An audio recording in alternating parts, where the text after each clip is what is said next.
personalize your... My beautiful view is I want to give Barak a house. I thank you for smiling. Love, Nanay and Claire. Hello, KaFam. This is Nanay and this is Claire. Welcome to my channel. This is Nanay with Claire. Today we're going to do kids journaling. Yes, this is Claire's first time to make her own journal also. We are going to share with you how you can do it at home by just reusing whatever you have at home. Sabi ko nga, do not underestimate a kid's ability. So journaling is not just for teens and adults, but also for kids. They have their own version of journaling, and this can help them to vent out or express their emotional intelligence. Yes, intelligence. Wow. It will also help the parents to assess what are your kids thinking. Okay? Yes, yes. Let's find out. We're going to share with you ideas how you can start kids journaling. Ready? Yes, ready. Are you excited? Yeah. Let's try kids journaling. Let's gather the materials. Color pencil. Yeah. A color pen. Notebook. Notebook. Glue, pencil, and scissors. Cut. At syempre, hindi mawawala ang ating mga journaling accessories. So we have here hundreds of cutouts from Claire's previous activity books, academic books, coloring books, and we also have sequins and gem stickers. Then you're ready to go. Yes, ready. First, the front cover. So you can personalize your front cover. Ready, Claire?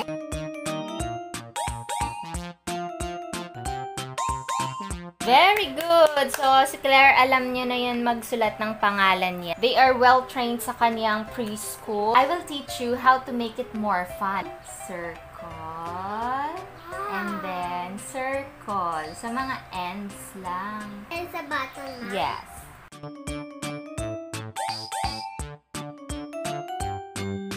It's like a color B.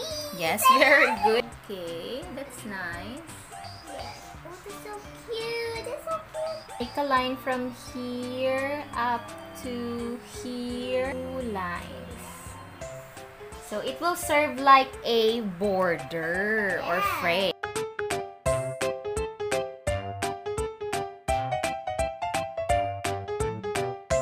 Finish na. First page, let's write my name.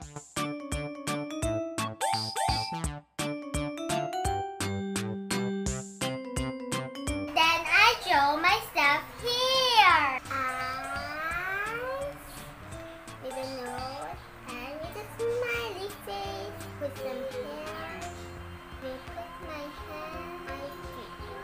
And different balloons and shapes. Ooh, I got 3 balloons.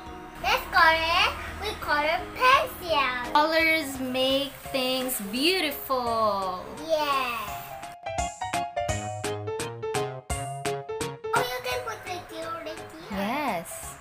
How about I'm holding the flower? Okay. Nice, cute. Next page, show your people that you love.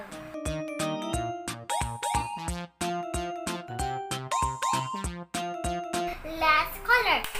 Da-da-da! Wow! The color! This is?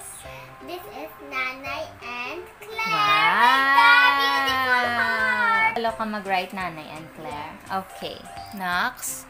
Marunong nga siyang magsulat ng Nanay and Claire. Beautiful colors. Wow! Next page, show your pet.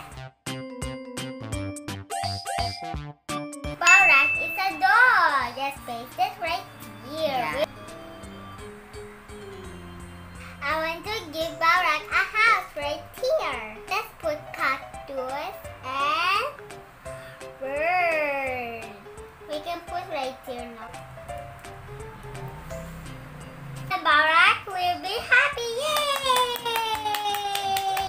Next page, I write thank you for. Let me choose. I thank you for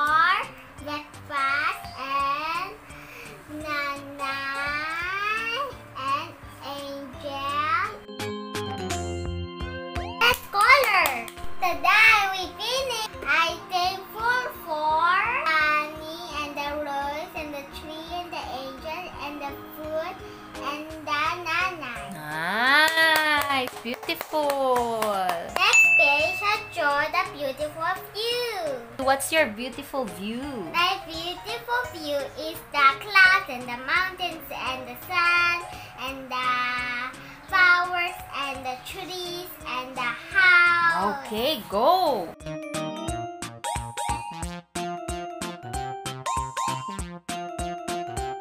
Palo ko na ka-draw some boat. Kabalo ka mag-draw po. Yes. Okay. This flower so cool. I do rainbow them. So pretty. It's called tulips. Tulips, your favorite flower, Nanay. Yes. I want this flower for my garden. Hindi na din magtubo ang tulips sa Philippines, Claire. It should be in a cold place. Oh. Love nature ni Claire. And then here, and then here, and then here. Oh. Here. Oh. So, lain-laing color. Oh, the color black. So, are you happy with that? Yay! Next page, draw your feeling today. Today, I'm happy. So, dapat happy face man. Today, I'm sad. So, dapat sad face man. Today, I'm crying. So, dapat crying man. So, ikaw ya, today, I'm happy. happy. And you love my eyes? Yeah, beautiful eyes. So, nag-experiment na din si Claire ng different eye types. Ayan. Yes, I saw it for my cell phone. Yes, kasi mahilig si Claire manood ng drawing tutorial sa YouTube. Smiley bee. Sa color black ulit. Straight and small, straight line. Oh, marunong na din si Claire ng details. Very good. We do color right here because we can different color right here. Wow. Claire is happy today. Fun today. I'm happy. Happy. And my drawing is Claire. Wow. Woo. And my drawing is Nanay and Claire. And my drawing is Batang. And I'm thank you for. And it's beautiful view. And my drawing is happy face. I'm done journeying KaFam. I learned so much in here. Did you enjoy this? Yes, I enjoyed. So Yeah. nice and so pretty. You can do other things too, like what's your favorite food? What are you afraid of? Yes. What's your dream house? Like that. You Yes. can draw it here. Yeah, kids, you can make journals like me. Tag us in Facebook, Isang